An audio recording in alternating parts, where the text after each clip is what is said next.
10월 판매량이 벌써부터 기다려집니다. 9월 판매량은 이미 나왔고 대중들은 어떤 차가 잘 팔렸고 어떤 차가 안 팔렸는지를 이미 다 파악했습니다. 그간의 데이터를 기반으로 전망하자면 앞으로도 액티언의 판매량은 크게 오르기가 힘들 겁니다. 생산량을 확 늘리지 않는 이상 본계약 대수를 발표하던 때와 같은 당당함은 다시 되찾기가 어려울 겁니다. 만약 이 정도의 판매량이 앞으로도 유지된다면 KGM은 두 가지를 깨달아야 합니다. 첫째는 KGM을 사려던 사람들이 토레스와 액티언으로 갈라진 것 뿐이다. 두 번째는 다른 브랜드를 사려던 고객을 결국은 끌어오지 못했다는 겁니다. 만약 전망한 대로 생산량이 확 오르지 않는다면 기다려야 할 건 KR10 뿐입니다. 몇 개월 전에 언급할 때보다 KR10의 어깨가 훨씬 무거워진 것입니다. KGM 내부에서도 답답해하는 게 느껴집니다. 여러가지 루트를 통해 취재를 해보면 그렇습니다. 9월 판매량이 1차적인 위기를 느끼게 해줬을 것이고 내년 초에 나올 KR10에 사활을 걸어야 할 시기가 됐다는 일종의 경고이기도 할 겁니다. 그래서 오늘은 지금까지 취재한 KR10의 예상 스펙을 간단히 짚어보고 어떻게 보면 중간 점검 개념으로 KGM의 성적과 문제점을 살펴보려 합니다. 9월 판매량에서 액티언이 26위를 차지했습니다. 물론 이 데이터가 대중들이 판단을 완벽하게 보여주는 것은 아직 아닙니다. 9월에 추석 연휴가 껴있었고 KGM 자체적으로 생산량을 늘리지 않았다고 하니 10월과 11월 판매량까지 봐야 어느 정도 방향이 잡힐 것 같습니다. 그러나 브랜드 전체 판매량을 볼 때 꼴찌였던 르노코리아가 KGM 판매량을 눌러버렸으니 판매량 숫자에는 이유가 많다 하더라도 결과적으로는 르노코리아보다 판매량이 적은 브랜드가 된 겁니다. 이렇게 되면 액티언 출고 전에 발표했던 사전 예약 대수와 본계약 대수는 6년 전 티볼리가 한창 잘 나갈 때와 비슷한 결과를 낳을 가능성이 높습니다. 티볼리가 코란도와 렉스턴을 티볼리 대중수로 만든 이후 빠르게 하락세를 탔던 것처럼 토레스가 비슷한 결과를 낳을 수도 있다는 겁니다. 이건 부정할 수 없는 현실입니다. 실제로 티볼리도 초반에는 국산차 판매량 11위까지도 치고 올라갔고 소형 SUV 판매량은 1위였습니다. 그러다가 현대기아차가 코나와 셀토스를 출시하니 대중들은 외면하기 시작했습니다. 토레스도 마찬가지로 국산차 판매량 5위까지 치고 올라갔으나 지금은 20위권 내에서도 찾기가 힘듭니다. 지금 당장은 액티언까지 나와줬기 때문에 토레스를 살 이유가 없습니다. 기대를 했던 소비자들의 여론은 싸늘합니다. KGM은 일종의 고립 상태에 빠졌다고 봐야 하고 지금부터라도 문제점을 제대로 진단하지 않으면 앞으로 나올 차들은 관심조차 못 받을 수도 있습니다. 한국에서 자동차를 구매하는 소비자들, 그러니까 자동차를 탈 것이라는 제품으로 보는 대중들은 생각보다 민감하지 않습니다. 그런데 그 중에서도 자동차에 관심이 있는 사람들은 자신들이 믿고 있는 신념을 나누면서 결속해 있습니다. 물론 집단마다 다르긴 할 겁니다. 어떤 집단은 팩트를 중시하며 데이터를 볼 줄 알고 틀린 건 틀렸다고 인정하고 말할 수 있는가 하면 어떤 집단은 팩트를 이야기해줘도 안 믿습니다. 오히려 팩트를 이야기하면 그 사람을 나쁜 사람으로 만듭니다. 페달 오인 사고 같은 게 아마 대표적일 겁니다. 문제는 이런 소수의 여론이 절대 다수의 대중을 움직인다는 거죠. 자동차 회사의 판매 구조에 빗대어 보면 이해하기가 쉽습니다. 예컨대 벤츠의 AMG, BMW는 M을 떠올리면 됩니다. 고성능 브랜드죠. 전체 판매량에 비하면 고성능 모델들의 판매량은 소수입니다. 그러나 대중 모델을 사는 사람들도 AMG나 M이 만든 브랜드 이미지를 떠올립니다. 즉 소수가 만든 여론과 이미지를 절대 다수의 대중들이 따른다는 것이고 이건 시장 경제에 흔히 있는 구조입니다. 이것이 이미지가 되고 한국에서 자동차는 특히 나를 표현하는 가장 첫 번째 수단이 되기도 하기 때문에 브랜드 이미지가 굉장히 중요할 수밖에 없습니다. 쌍용차 시절부터 지금까지 못 버리고 있는 징크스가 하나 있습니다. 신차가 하나 나오면 그 뒤로 신차 효과를 못 끌고 간다는 겁니다. 디자인은 좋더라도 몇 세대 뒤쳐져 있는 파워트레인, 물리 버튼을 모두 숨겨버리는 무모함, 이런 게 아무리 개인 취향이라 해도 신차 효과를 못 끌고 간다는 결과 하나가 모든 걸 말해주는 겁니다. 브랜드가 좋고 나쁘고를 떠나서 모회사가 아무리 유능하다 해도 결과가 이렇다면 KGM은 앞으로도 기대치가 없는 브랜드가 되는 거죠. 액티언을 야심차게 내놨지만 판매량은 본계약 대수에 비하면 처참한 수준이고 그렇다고 앞으로는 나아질 거라는 확신도 가질 수 없는 상태입니다. 토레스를 사준 차주들의 불만도 제대로 품지 못하고 있습니다. 이 때문에 앞으로 나올 신차들도 기대치가 꺾이고 있는 것이고 이건 반대로 말하면 기존에 계획하고 있던 것과는 차원이 다른 차가 나올 수 있도록 뼈를 깎는 노력을 해야 한다는 것입니다. 그래서 고립되어 있다는 표현을 쓴 건데 이런 비평을 두고 이렇게 해석하는 단순한 사람은 저희 구독자 중에는 없을 거라고 봅니다. 거봐 결국은 르노코리아가 이겼다니까 KGM을 누가 사냐? 그랑 콜리오스가 액티언을 압살한 거야. 최근에 보이는 댓글 중 가장 바보 같은 댓글입니다. 그럴 일은 없다고 믿고 있지만 혹시라도 르노코리아가 의뢰한 댓글 부대가 쓴 거라면 르노코리아는 당장 대행 업체를 바꾸시길 바랍니다. 도움도 전혀 안 되고 논지도 틀렸습니다. 이런 댓글들을 보면 아이러니합니다. 그랑 콜리오스는 소렌토와 동급이라고 주장하거나 심하면 소렌토보다 훨씬 나은 차라고 주장하기도 합니다. 그러면서 판매량은 소렌토와 비교할 생각을 안 하고 한 등급 낮은 액티언과 비교합니다. 스스로 댓글을 쓰면서 모순적이라는 생각이 안 되나 봅니다. 물론 두 차가 같이 언급되는 이유에 대해서는 몇 번 설명해 드린 적이 있습니다. 출시 시기가 비슷하고 두 차 모두 회사를 살려야 한다는 임무가 주어진 차라는 좋다라는 점에서 공통점이 있기 때문에 판매 전략이나 홍보 전략은 비교하기 좋은 사례라고 말씀드렸습니다. 댓글창이 어지러워질까봐 미리 언급해드리자면 그랑 콜리오스라는 차가 나쁘다고 한 적 없고요. 액티언이 판매량을 압살할 거라고 한 적도 없습니다. 누군가를 비판하려면 그 사람이 한 말을 정확하게 인용해서 해야 하는 겁니다.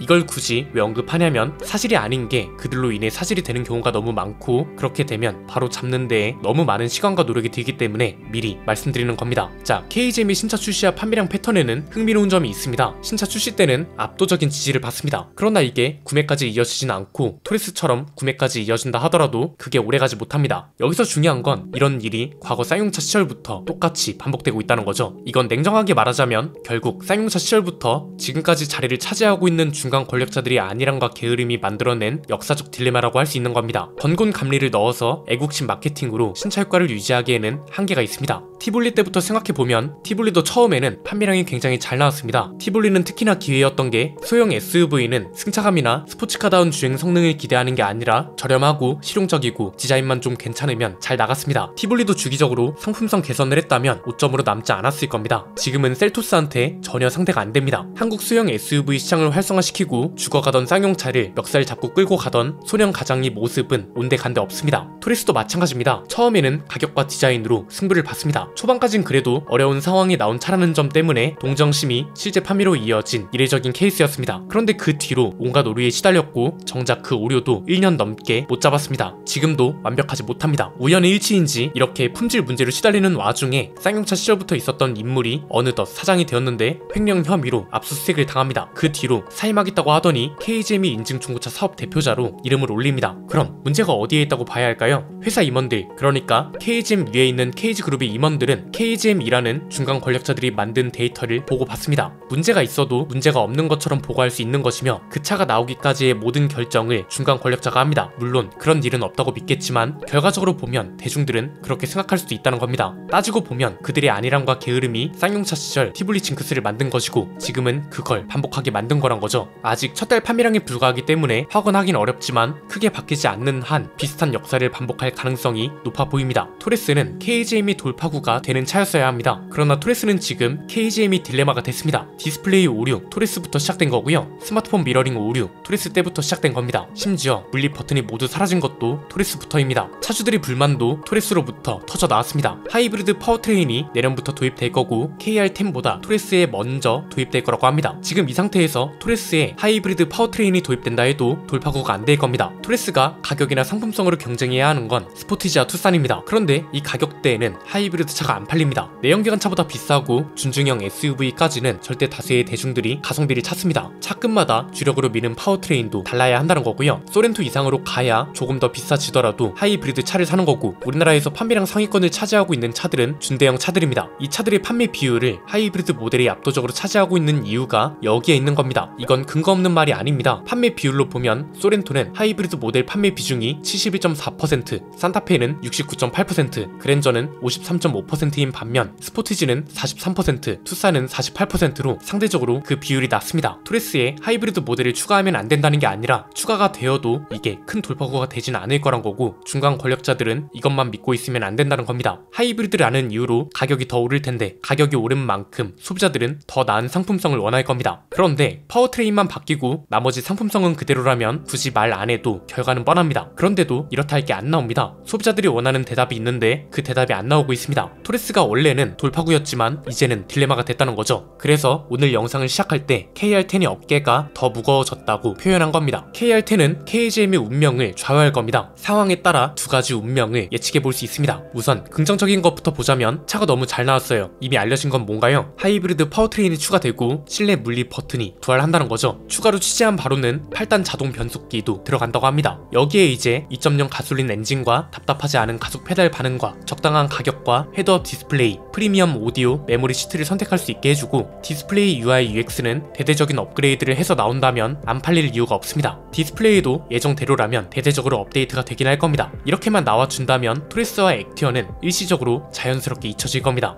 이 사이에 토레스와 액티언 중 하나를 정리해서 토레스 풀체인지가 대대적인 개편을 거쳐 나오든 액티언이 페이스리프트를 통해 대대적인 개편을 한다, 이때부터 KGM 모델 라인업이 한층 정돈되고 탄탄해질 겁니다. 그런데 만약 최근에 나온 액티언과 크게 다르지 않은 상품성으로 나와버린다면 이때부턴 돌파구를 찾기가 굉장히 굉장히 힘들어질 겁니다. KR10이 사실상 마지막 돌파의 기회라고 봐야 합니다. 이 차가 잘 돼야 F100도 잘 나올 수 있습니다. F100은 플래그십 모델이기 때문에 개발 비용이 못해도 배로 들 겁니다. 즉 대중 모델이 잘 팔려야 개발 비용도 확보하고 그 뒤에 나올 신차도 더 완벽하게 나올 수 있다는 것인데, 마지막 남은 기대를 모두 저버리고 KR10도 이도 저도 아닌 차로 나온다면 사실상 돌파의 기회가 모두 끝난다고 봐야 한다는 겁니다. 쌍용차 때부터 존재하던 KGM 내부의 중간 권력자들이 이렇게 절실하게 생각해야 하는데 아직까지는 그 절실함이 느껴지지 않습니다. 그러니 소비자들도 실망을 하는 거고 이제는 점점 등을 돌리는 겁니다. 물론 저는 개인적으로 아직은 최종 판단을 하지 않았습니다. KGM이 토레스 딜레마를 벗어날지, 벗어난다면 어떤 방식으로 해내는지 본 다음에 판단하고 싶습니다. 나름 짐작하는 바가 있긴 하지만 조만간 그 답을 보게 될 것인데 굳이 먼저 밝힐 이유는 없습니다. KR10이 부디 죽어가는 기대치를 다시 끌어올려줬으면 좋겠습니다. 그리고 세부적인 신차 계획 회사 차원에서 발표해 줄 때도 됐습니다. 현대차와 규모만 다를 뿐 KGM도 자동차 기업이니 마땅히 해야 합니다. 오늘 내용은 여기까지입니다. 내용이 유익하셨다면 구독과 좋아요, 알림 설정 부탁드립니다. 지금까지 저는 안PD였습니다. 감사합니다.